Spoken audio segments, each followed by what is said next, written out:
नमस्कार. मी विशाखा माळी तुमचं स्वागत करते यशस्वी शाळेच्या यूट्यूब ऑनलाईन एज्युकेशन प्लॅटफॉर्मवर. तर आपण आज कंबाईन घटक पूर्व परीक्षा 2021चे पॉलिटी ह्या विषयाची PYQ कव्हर करणार आहोत. या अगोदर पण आपण बरेच PYQ कव्हर केलेले आहेत.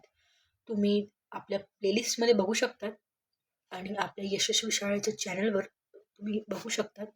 का बरं का PYQ आपल्या परीक्षेसाठी खूपच इम्पॉर्टंट असतात.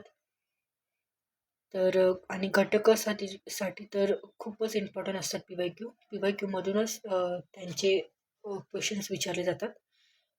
तर सुरू करूया आजच्या सेशन चालू करण्या अगोदर जर तुम्ही चॅनलवर नवीन असाल तर चॅनलला सबस्क्राईब करा. इंस्टाग्रामला पण फॉलो करा. लिंक तुम्हाला मी या व्हिडिओच्या डिस्क्रिप्शनमध्ये देते. इंस्टाग्रामवर आपण शॉर्ट्सच्या माध्यमातून आणि रील्सच्या माध्यमातून व्हिडिओज बनवत असतो. 3-3 मिनटाच्या व्हिडिओजमध्ये आपण आपले नोट्समधून टॉपिक कवर करत असतो. तर तुम्ही नक्कीच जॉईन करू शकता आपल्या चॅनलला. चला मग सुरू करूया आजच्या सेशनला. भारताची संप्रभुता, एकता आणि अखंडतेचे रक्षण करणे आणि ती कायम राखणे हा उल्लेख खालीलपैकी कोठे केलेला आहे? तर हा उल्लेख केलेला आहे मूलभूत कर्तव्यांचा वर्णनात. ओके, पुढे बघूया. राज्याचा महाधिवक्ता संबंधी खालील विधाने विचारात घ्या. आपण महाधिवक्ता आपल्या टॉपिकनुसार कव्हर केलेले आहेत. राज्याचे महाधिवक्ता आणि भारताचे महाधिवक्ता हे दोघंही आपण सेपरेट शॉर्ट्स बनवलेले आहे आपल्या नोट्सच्या माध्यमातून. तुम्ही नक्कीच ते बघू शकतात. चला मग बघूया. उच्च न्यायालयाचे न्यायाधीश म्हणून नियुक्त होण्यासाठी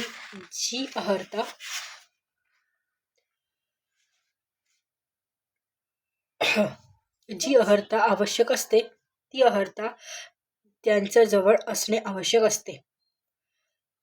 याच्यामध्ये आपल्याला बरोबर विधाने ओळखायची आहेत. बघूया.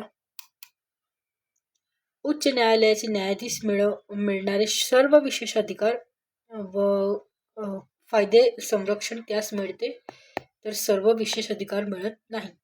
सर्व हा एक एक्स्ट्रीम वर्ड आहे. आपण या सेंटेन्सला असंच एलिमिनेट करू शकतो. तसंच बघूया.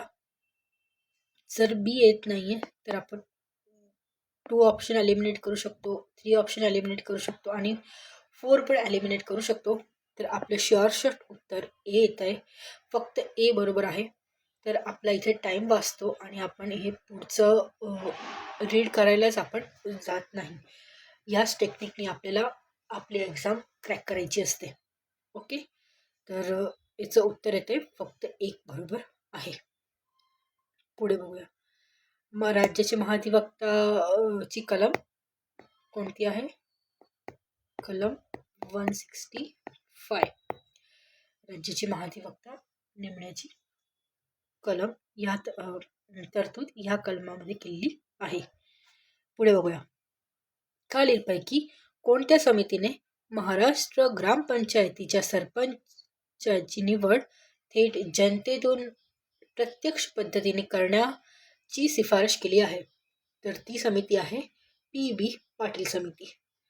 तर या समिती आहे की ज्यांचा कधी आपल्याला क्रम लावायला पण विचारला जातो आणि त्यांच्यावर जोड्याजोड्यावर पण प्रश्न विचारले जातात. तर क्रम लावायचं आपण एक ट्रिक त्याच्यासाठी आपण एक ट्रिक बनवलेली आहे. जी ट्रिक आहे वसंतराव बोगीरवार काळे पाटील हे नाव लक्षात ठेवायचं. वसंतराव बोगीरवार काळे पाटील. तर सगळ्यात पहिली समिती कुठली होती? वसंतराव नाईक समिती, जी सर्वात पहिली समिती होती. दुसरी समिती कुठली होती? बोगीरवार समिती. तिसरी समिती कुठली होती? बाबूराव काळे समिती. आणि सगळ्यात लास्ट आणि लेटेस्ट समिती आहे PB पाटील समिती. वसंतराव बोगीरवार काळे पाटील ही लक्षात ठेवण्याची ट्रिक आहे.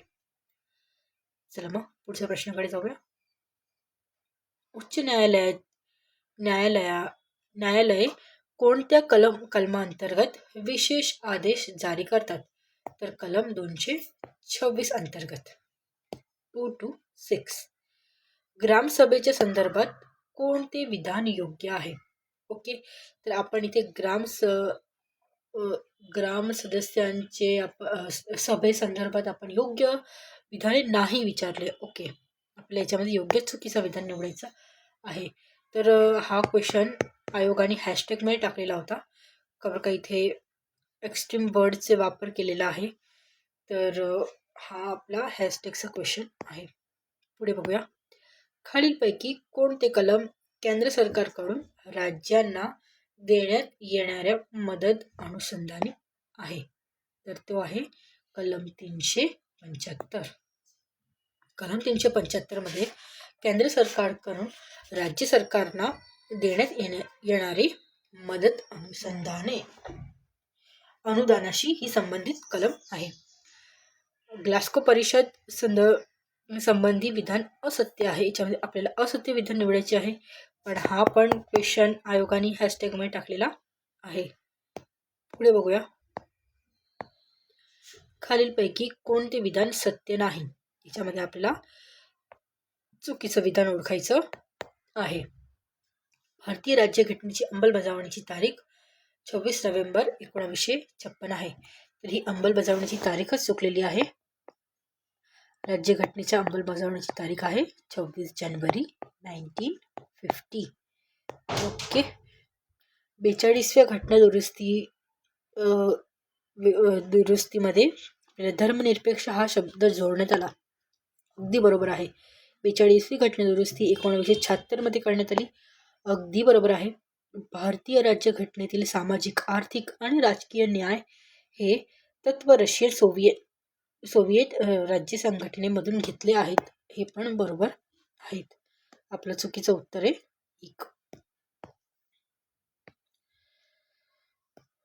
ओके.